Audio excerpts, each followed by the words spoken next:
Hello Mark, this is Ben, Chen Wei An. My student number is SO441043. The title of the speech is Aala Khani, What It's Like to Be the Parent in the War Zone. I'm the sophomore in NCUE. Worldwide, over 1 billion people experience armed conflict. In response, people are forced to flee their country, leaving over 15 million refugees. Children, without a doubt, are the most innocent and vulnerable victims, but not just from the obvious physical dangers, but from the often unspoken effects that wars have on their families. The experiences of war leave children at a real high risk for the development of emotional and behavioral problems. Children, as we can only imagine, will feel worried, threatened, and at risk. But there is good news. The quality of care that children receive in their families can have a more significant effect on their well-being than from the actual experiences of war that they have been exposed to. So actually, children can be protected by warm, secure parenting during and after conflict. In 2011, I was a first-year PhD student in the University of Manchester School of Psychological Sciences. Like many of you here, I watched the crisis in Syria unfold in front of me on the TV. My family is originally from Syria, and very early on, I lost several family members in really horrifying ways. I'd sit and I'd gather with my family and watch the TV. We've all seen those scenes, bombs destroying buildings, chaos, destruction, and people screaming and running. It was always the people screaming and running that really got me the most, especially those terrified-looking children. I was a mother to two young, typically inquisitive children. They were 5 and 6 then, at an age where they typically ask lots and lots of questions and expect the real, convincing answers. So I began to wonder what it might be like to parent my children in a war zone and a refugee camp. Would my children change? Would my daughter's bright, happy eyes lose their shine? Would my son's really relaxed and carefree nature become fearful and withdrawn? How would I cope? Would I change? As psychologists and parent trainers, we know that arming parents with skills in caring for their children can have a huge effect on their well-being, and we call this parent training. The question I had was, could parent training programs be useful for families while they were still in war zones or refugee camps? Could we reach them with advice or training that would help them through these struggles? So I approached my PhD supervisor, Professor Rachel Callan, with the idea of using my academic skills to make some change in the real world. I wasn't quite sure what exactly I wanted to do.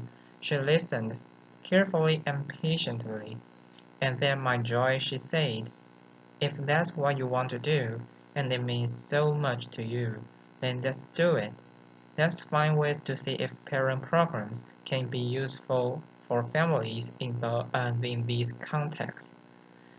So for the past 5 years, myself and my colleagues, Prof. Callum and Dr. Kim Cartwright, have been working on ways to support families that have experienced war and displacement. Now, to know how to help families that have been through conflict support their children, the first step must obviously be to ask them what they are struggling with, right?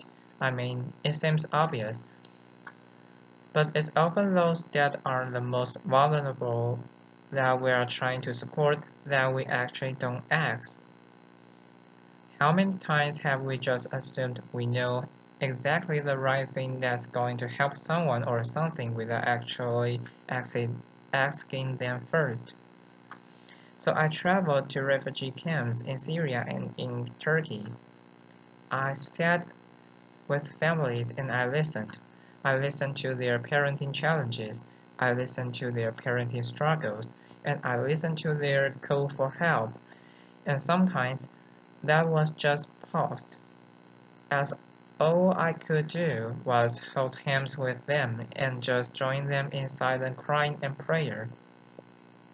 They told me about their struggles. They told me about the rough, harsh refugee camp conditions that made it hard to focus on anything but practical chores, like collecting clean water.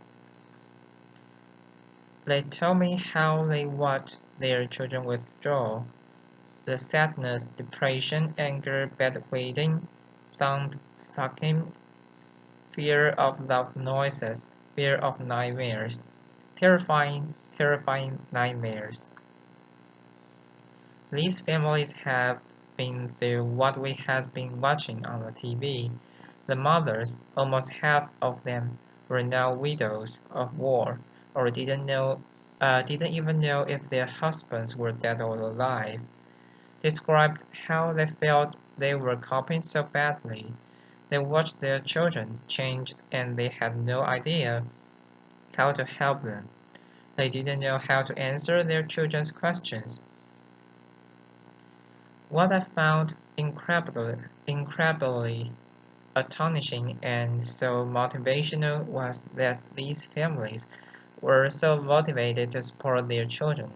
Despite all these challenges they faced, they were trying to help their children. They were making attempts at seeking support from NGO workers, from refugee camp teachers, professional medics, other parents. One mother I met had only been in a camp for 4 days and had already made 2 attempts at seeking support for their 8-year-old daughter who was having terrifying nightmares. But sadly, these attempts are almost always useless. Refugee camp doctors, when available, are almost always too busy or don't have the knowledge of or the time for basic parenting support. Refugee camp teachers and other parents are just like them, part of the new refugee communities who are struggling with new needs. So then we began to think, how could we help these families? The families were struggling with things much bigger than they could cope with. The Syrian crisis made it clear how incredibly impossible it would be to reach families on an individual level. How else could we help them? How would we reach families at the population level at low cost in these terrifying, terrifying times? After hours of speaking to NGO workers, one suggested a fantastic innovative idea of disturbing parenting information, leaflets by wrappers, bread, bread wrappers that were being delivered to families in the conflict zone in Syria by humanitarian workers. So That's what we did. The bread wrappers haven't changed at all in their appearance, except for the addition for 2 pieces of paper. One was a parenting information leaflet that had basic advice and information that normalized to the parent what they might be experiencing, and what their child might be experiencing, and information on how they could support themselves and their children, such as information like spending time talking to your child, showing them more affection, being more patient with your child, talking to your children. The other piece of paper was a feedback questionnaire, and of course, there was a pen. So is this simply the flat distribution, or is this actually a possible means of delivering psychological first aid that provides warm, secure, loving parenting? We managed to distribute 3,000 of these in just 1 week. What was incredible was we had a 60% response rate. 60% of the 3,000 families responded. I don't know how many researchers we have here today, but that kind of response rate is fantastic. To have that in Manchester would be a huge achievement, let alone a conflict zone in Syria, really highlighting how important these kind of messages were to families. I remember how excited and eager we were for the return of the questionnaires. The families had left hundreds of messages, most incredibly positive and encouraging. But my favorite has got to be "Thank you for not forgetting about us and our children."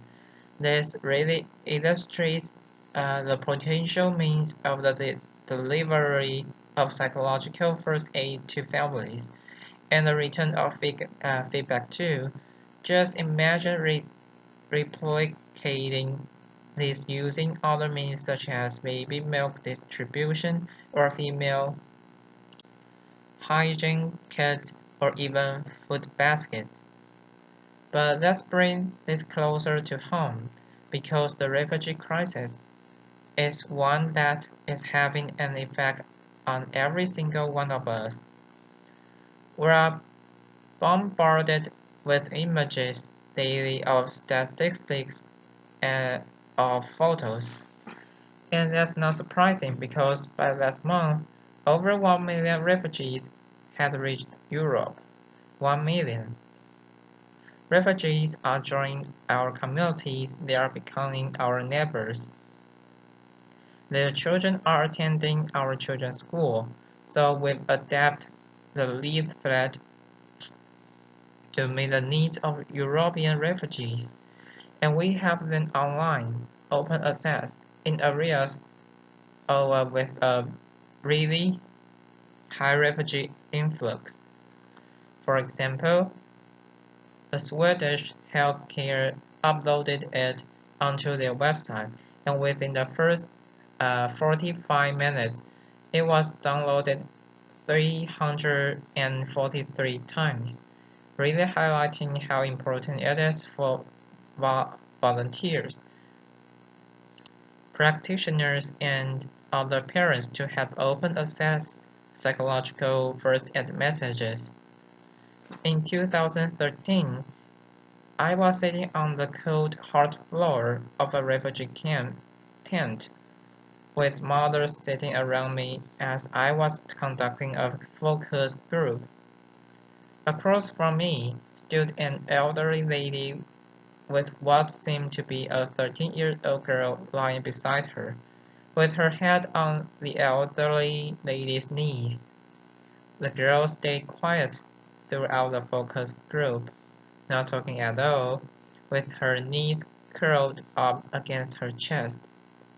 Towards the end of the focus group, and as I was thanking the mothers for their time, the elderly lady looked at me while pointing at the young girl and said to me, "Can you help us with?" Not quite sure what she expected me to do.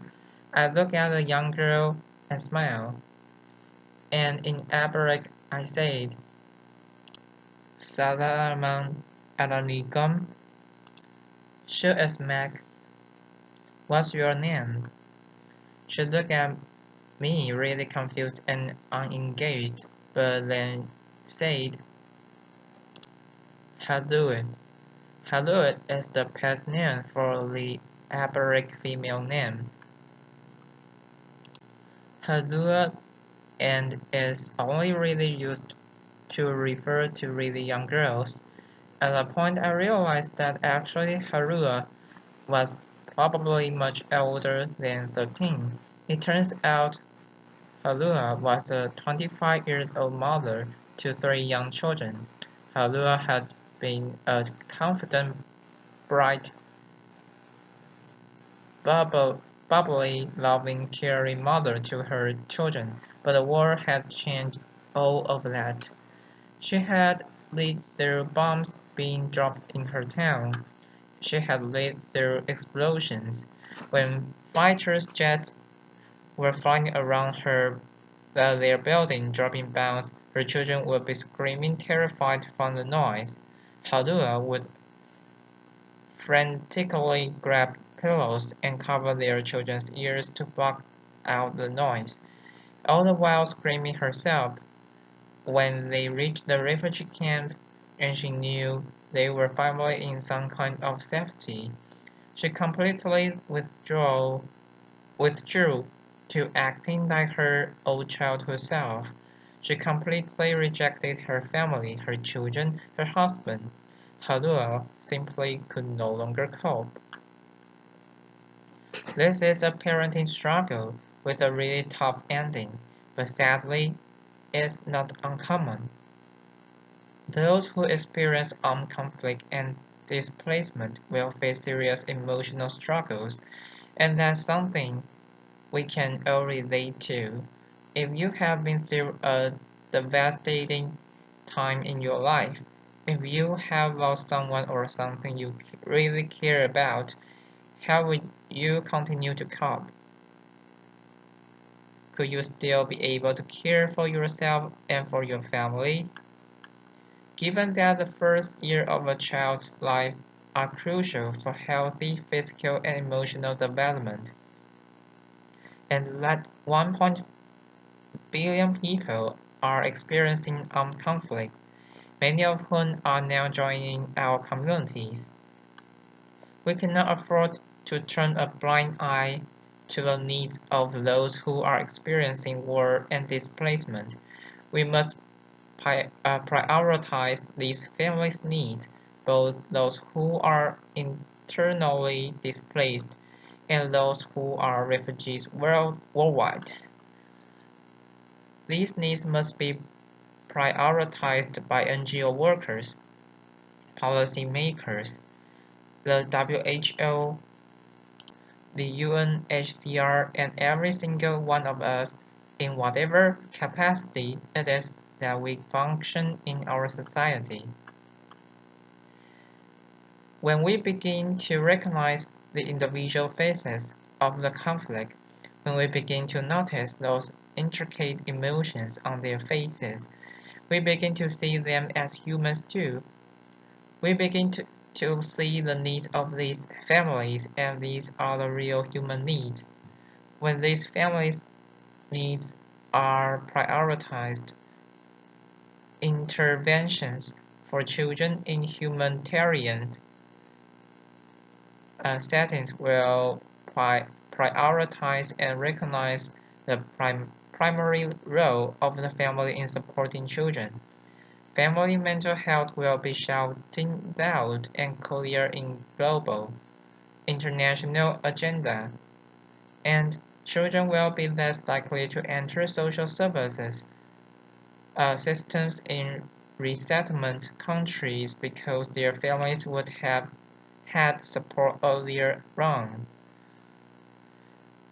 And we will be more open-minded, more welcoming, more caring, and more trusting to those who are joining in our communities. We need to stop wars. We need to build a world where children can dream of planes dropping gifts, not bombs. Until we stop armed conflicts raging throughout the world, families will continue to be displaced, leaving children vulnerable. But by improving parenting and caregiving support, it may be possible to weaken the links between war and psychological difficulties in children and their families. Thank you. Applause.